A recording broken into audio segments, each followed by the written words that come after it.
Hello everyone, स्वागत है आप सबका हमारे चैनल शेड्यूल्स करे पे। आशा करता हूँ आप लोग स्वस्थ होंगे। तो दोस्तों, आपके बीच फिर से मैं आज एक नई वीडियो के साथ आ गया हूँ। तो आज की वीडियो में हम लोग बात करने वाले हैं रेलवे के नई वैकेंसी के बारे में, और क्या डिले चल रहा है, क्यों डिले चल रहा है, सब कुछ के बारे में हम लोग डिटेल बात करने वाले हैं आज के वीडियो में। तो जैसा कि आपको स्क्रीन पर दिख रहा होगा, हमने लिख रखा है यहाँ पर।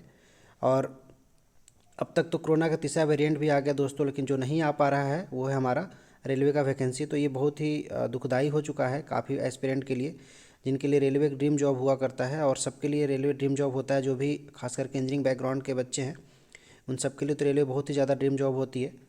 तो जैसा कि आपको दिख रहा होगा स्क्रीन पे, हमने लिख रखा है IRMS एक्सप्रेस, जो कि 3 साल की देरी से चल रही है और पटरी पर आने की कोई सूचना नहीं है। हाँ, बिल्कुल आपने सही पढ़ा, IRMS एक्सप्रेस। SSC इंटरसेक्टी हमने नाम लिखा है यहाँ पे, और RRB JEE। ये तीन जो बड़ी वैकेंसी है, जो कि एक इंजीनियर के लिए बहुत ही ज़्यादा मायने रखती है। कोई भी इंजीनियर करता है तो वो सपने देखता है कि हम रेलवे में जाएँ, रेलवे में नौकरी करें, और ख़ास करके इन तीनों सेवाओं में से किसी में भी हमको एक जॉब करने का मौका मिले, हम रेलवे में अपनी सेवाएं दे पाएँ।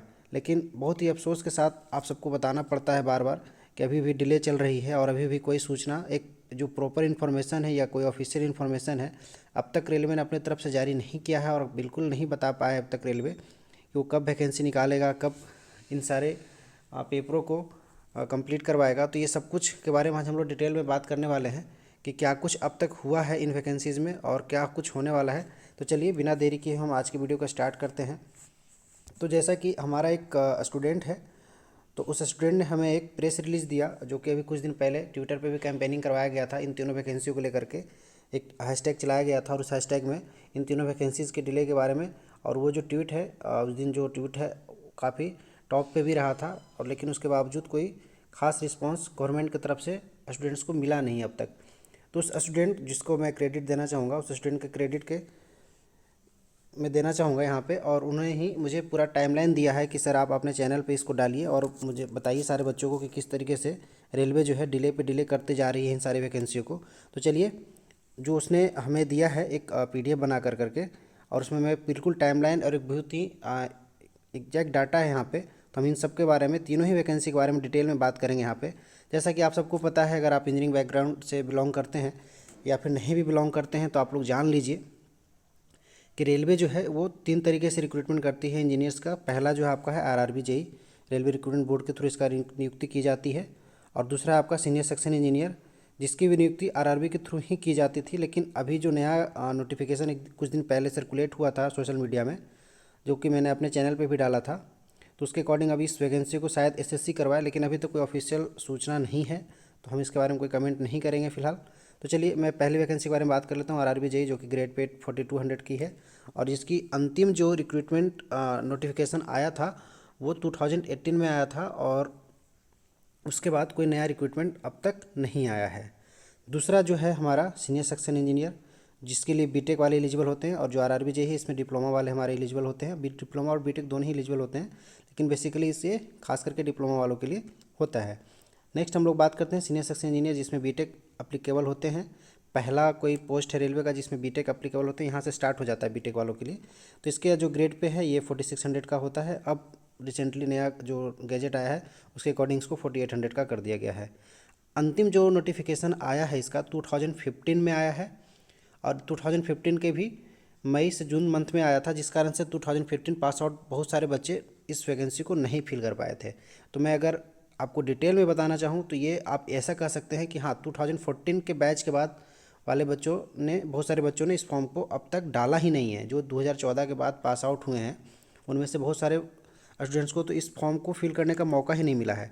तो आप खुद देखिए कि ज़्यादातर वैकेंसीज़ में जो जनरल कैटेगरी के लिए एज कट ऑफ लिमिट होती है 30 ईयर्स की होती है, और जनरली 23 से 22 ईयर्स में लोग ग्रेजुएट होते हैं। तो आप खुद देख लीजिए कि उनको तो कभी एक चांस भी नहीं मिला कि वो इस एक वैकेंसी को फेस कर सकें। तो ये कितनी बड़ी विडम्बना है हमारे सामने कि अभी तक इस वैकेंसी को पता नहीं क्यों रेलवे होल्ड पे डाल कर रखी थी। और अब कुछ दिन पहले एक सोशल मीडिया में जो सर्कुलेट हुआ था, एक नोटिफिकेशन सर्कुलेट हुआ था, जिसमें ऐसा कहा जा रहा है कि इस वैकेंसी को फिर से रिज्यूम कर दिया गया है। हकीकत क्या है अभी तक किसी को कुछ भी नहीं पता है। सब लोग बस सोशल मीडिया के उस नोटिफिकेशन के अकॉर्डिंग ही सब लोग बोल रहे हैं अपने अपने चैनल्स पे, लेकिन अभी तक किसी को कोई ऑफिशियल इन्फॉर्मेशन मिला नहीं है, और ना ही रेलवे ने अपने तरफ से कोई कमेंट किया है इस वैकेंसी को लेकर के कि वो लाएगी या नहीं लाएगी। गॉड नोज, कोई नहीं पता, किसी को नहीं पता, कुछ भी नहीं पता डिटेल में। अब हम लोग जो सबसे टॉप क्लास जॉब होता है रेलवे का, ग्रुप ए का जो जॉब होता है, जो पहले यूपीएससी के यानी कि ईएससी के थ्रू लिया जाता था, या फिर यूपीएससी सीएससी के थ्रू लिया जाता है, यानी सिविल सर्विस एग्जामिनेशन या फिर इंजीनियरिंग सर्विस एग्जामिनेशन के लिए। जो इंजीनियरिंग बैकग्राउंड के स्टूडेंट्स होते थे वो इंजीनियरिंग सर्विसेज के थ्रू जाते थे, और जो सिविल सर्विसेज के स्टूडेंट्स होते थे वो सिविल के थ्रू जाते थे। इसमें टोटल 8 कैडर्स होते हैं, और उस 8 कैडर्स में अलग अलग पोस्ट होती है, उन सब में भी अभी हम डिटेल में हम लोग जाएंगे। तो फिलहाल ईएससी के थ्रू 5 कैडर्स मिलते हैं और सीएससी के थ्रू 3 कैडर्स मिलते हैं। इन 8 कैडर्स को मिला करके जो हमारा गवर्नमेंट है, प्रेजेंट गवर्नमेंट है, यानी कि जब रेल मंत्री पीयूष गोयल हुआ करते थे 2019 में, उन्होंने घोषणा किया, और बिल्कुल अचानक से इन्होंने ये नोटिफिकेशन दिया था कि हम एक नया सर्विसेज बना रहे हैं, जिसको इन्होंने नाम दिया था IRMS, यानी कि इंडियन रेलवे मैनेजमेंट सर्विसेज। और उस साल जो 2019 की एसी की वैकेंसी थी रेलवे की, उसको उन्होंने फिर से वापस ले लिया था कि नहीं, इस साल जो है 2019 का जो एसी का वैकेंसी है, इसमें हम रेलवे के पोस्ट को नहीं रखेंगे, क्योंकि हमने एक नया कैडर बना लिया है। तो खास करके उस साल जो बच्चे प्री दिए थे और उसके बाद वो मेंस में वो वैकेंसी हटा ली गई थी, तो उनको बहुत बड़ा झटका लगा था, क्योंकि रेलवे अच्छा खासा रिक्रूट करती है ईएससी में। तो आपको यहाँ तक अब हमारे ख्याल से सारा जो पॉइंट है वो क्लियर हो गया होगा कि 3 तरह के रिक्रूटमेंट करती है रेलवे। अब सबसे बड़ी बात क्या कह सकते हैं इस गवर्नमेंट में, और पता नहीं क्या करती है गवर्नमेंट, गॉड नोज। पहले इन्होंने तो प्लानिंग किया नहीं, और एकदम से झटके में वो इन्होंने वैकेंसी वहाँ से ड्रॉप आउट कर दिया। अब ये कह रहे हैं कि हम अभी प्लान कर रहे हैं कि आरएमएस हम कैसे बनाएंगे, क्या करेंगे, नहीं करेंगे। तो यहाँ पे काम उल्टा होता है, पहले इंजीनियर्स तो जनरली पहले प्लानिंग करते हैं फिर एजुकेशन करते हैं, लेकिन यहाँ पे बात बिल्कुल उल्टा है, इन्होंने पहले एजुकेशन किया, प्लानिंग का कोई पता नहीं है। चलिए तो आगे बात करते हैं कि आगे टाइमलाइन में क्या कुछ हुआ अब तक। तो काफ़ी इंतज़ार करने के बाद, यानी कि 2019 में बच्चों ने इंतज़ार किया कि चलो ठीक है, नई सर्विसेज बन रही है, आएगा नया वैकेंसी, आएगा नया अपॉर्चुनिटी मिलेगा, क्या कुछ होगा। हर बच्चा इंतज़ार में ही था, किसी ने कुछ नहीं किया, यानी कि कोई उस साल कोई टाइमलाइन पे कुछ नहीं हुआ, मतलब ना ही बच्चों ने ट्वीट किया, ना ही कुछ डिमांड किया। सब लोग वेट कर रहे थे कि चलो आ ही जाएगा, हुआ है, नया सर्विसेज बनी, टाइम लगेगा, हो जाएगा। फिर आ गया 2020, यानी कि कोरोना का साल, उसमें तो कुछ हुआ ही नहीं, कोई काम ही नहीं हुआ। 2021 आ गया, अब जो बच्चे हैं उनका पैसेंस टूटने लगा कि भाई अब कब आएगी वैकेंसी, बता दो, आप इतना तो बता दो कि लोगे भी कि नहीं लोगे, हम तैयारी करें या छोड़ के चले जाएं, कहीं कुछ दूसरा काम देखें। तो फिलहाल लगभग 30 महीना हो गया, इसमें कोई भी खुलासा अभी तक नहीं हो पाया है कि क्या होगा, नहीं हो गया। मतलब अप्रॉक्स में हम कहें तो 3 साल होने के बावजूद भी कोई ठोस जवाब किसी के पास नहीं है। तो बच्चों ने फिर इसका ट्विटर पे कंपेनिंग किया, ट्विटर पे काफ़ी सारे ट्वीट किए, बहुत सारे टीचर्स ने भी सपोर्ट किया इसको लेकर के। और फिर उसके बाद लोकसभा में क्वेश्चंस एराइज किए गए कि भाई आप ये बताइए कि रेलवे की जो वैकेंसी आपने लाने की वादा किया था, आरएमएस की नई सर्विसेज जो लाने की बात की थी, उसके बारे में क्या हो रहा है। तो लोकसभा में एक क्वेश्चन पूछा गया आरएमएस से संबंधित, जिसमें ये बताया गया कि अभी भी ये मॉडलिटी के फेज में, यानी कि इसका रूपरेखा अभी तैयार किया जा रहा है, जो कि अधूरा है। अब मुझे ये नहीं समझ में आता है कि पूरे कोरोना साल में कोई ट्रेन नहीं चल रही थी, कोई एक्टिविटीज़ नहीं हो रहा था, तो फिर ऑफिसर्स कर क्या रहे थे भाई। आप प्लानिंग ही कर लेते, आप तब वहाँ पर रूपरेखा तैयार कर लेते, तब तो आपके पास भरपूर टाइम था, रेल भी नहीं चल रही थी, और भी आपके पास बहुत सारे काम जो थे।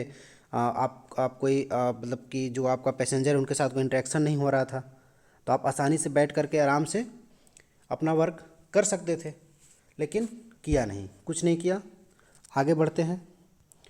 संक्षिप्त विवरण, जैसा कि आपको पता चला गया कि सीनियर सेक्शन इंजीनियर का लास्ट 2015 में आया है नोटिफिकेशन, RBJ 2089 जो आपका ग्रुप ए सर्विस है IRMS, उसका तो अभी तक कुछ अता पता है नहीं, लेकिन ESC के थ्रू 2019 में आ चुका है। अब जो ब्रांचेज हैं, खास करके कोर ब्रांचेज, आप सबको पता है कि जो बड़े बड़े कॉलेज हैं, IITs हैं, NITs हैं, इन सब के बच्चे भी आजकल सफ़र करने लगे हैं जो कोर ब्रांचेज से बिलोंग करते हैं, क्यों? क्योंकि वहाँ पे प्लेसमेंट नहीं है, और उन सब इन्हीं जॉब्स के इंतज़ार में होते हैं। तो जो खास करके सिविल, मैकेनिकल, इलेक्ट्रिकल और इलेक्ट्रॉनिक्स ब्रांच से बिलोंग करते हैं, उनके लिए बड़ा ही एक बैड न्यूज़ कह सकते हैं कि अभी तक रेलवे ने कुछ भी किया नहीं है। सबसे अधिक रेलवे ही भर्ती लेती है, आप सबको पता है, और आप इंजीनियरिंग बैकग्राउंड से बिलोंग करते हैं, तो आप सबको ये सब बताने की ज़्यादा ज़रूरत मुझे है नहीं। IRMS के थ्रू अब कुछ जो क्वेश्चंस एराइज किए गए लोकसभा में, हम लोग उसके बारे में बात करते हैं।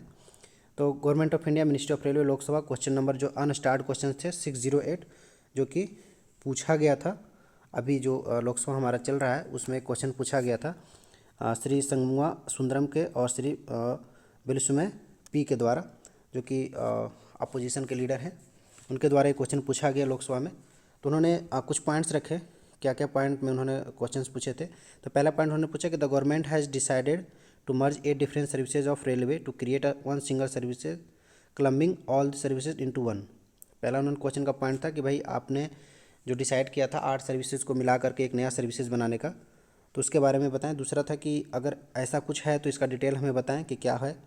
दूसरा क्वेश्चन था कि the basic criteria to decide the seniority of the different services and the step taken to maintain uniform seniority in the combined services. तो आप जो सीनियरिटी मेंटेन करेंगे इन सर्विसेज के लिए, कैसे मेंटेन करेंगे, कैसे इन्फिनिटी लाएंगे। भाई पहले 3 सर्विसेज सीएससी के थ्रू होती थी, यानी कि सिविल सर्विसेज के थ्रू, बाकी की 5 सर्विसेज ईएससी के थ्रू होती थी। तो अब ये दोनों, एक तो इंजीनियरिंग बैकग्राउंड का स्टूडेंट्स हो गए, एक नॉर्मल बैकग्राउंड का स्टूडेंट्स हो गए, तो उन दोनों को मिला करके जो आप करोगे उसमें कैसे मेंटेन करोगे ये सारी चीज़ें। नेक्स्ट था, इसी में नया पार्ट पूछा गया था, estimate time to take and merge all the services, कितना टाइम लगेगा रेलवे बोर्ड के द्वारा। Whether the government is having any proposal to bring non railway officers the railway board. तो ये टोटल जो है आपके 6 क्वेश्चंस एराइज किए गए थे, रेल मिनिस्टर के को एराइज किए गए थे, मतलब रेल मिनिस्टर से पूछा गया था, जो अश्विनी वैष्णव हैं मिनिस्टर, उनसे पूछा गया था कि आप बताइए इन सब के बारे में।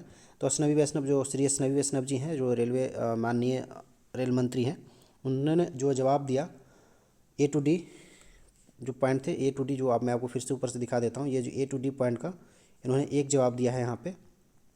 Cabinet has approved creation of new group A central services called Indian railway management services.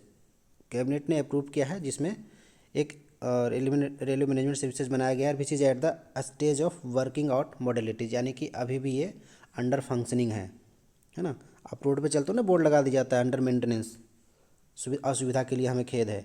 तो अभी असुविधा चल ही रहा है और आप सबको खेद है फिर से।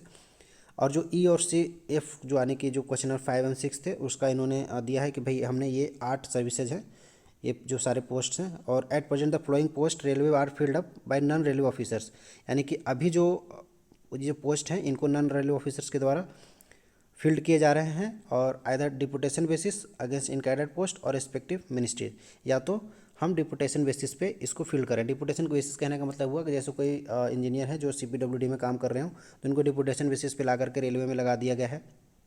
आप समझ सकते हैं कि अगर कोई डिपुटेशन बेसिस पे कोई ऑफिसर्स आकर के किसी दूसरे डिपार्टमेंट को देखते हैं तो उनको कितनी समस्या होती होगी, और जो पार्टिकुलर डिपार्टमेंट है, जो पेरेंट डिपार्टमेंट है, उसको भी कितना सफ़र करना पड़ता होगा कि CPWD का एक्सपीरियंस वो आकर रेलवे में लगाएंगे। अब बताइए कि कहाँ तक रेलवे जो है डेवलप कर पाएगी ऐसे सिचुएशंस में।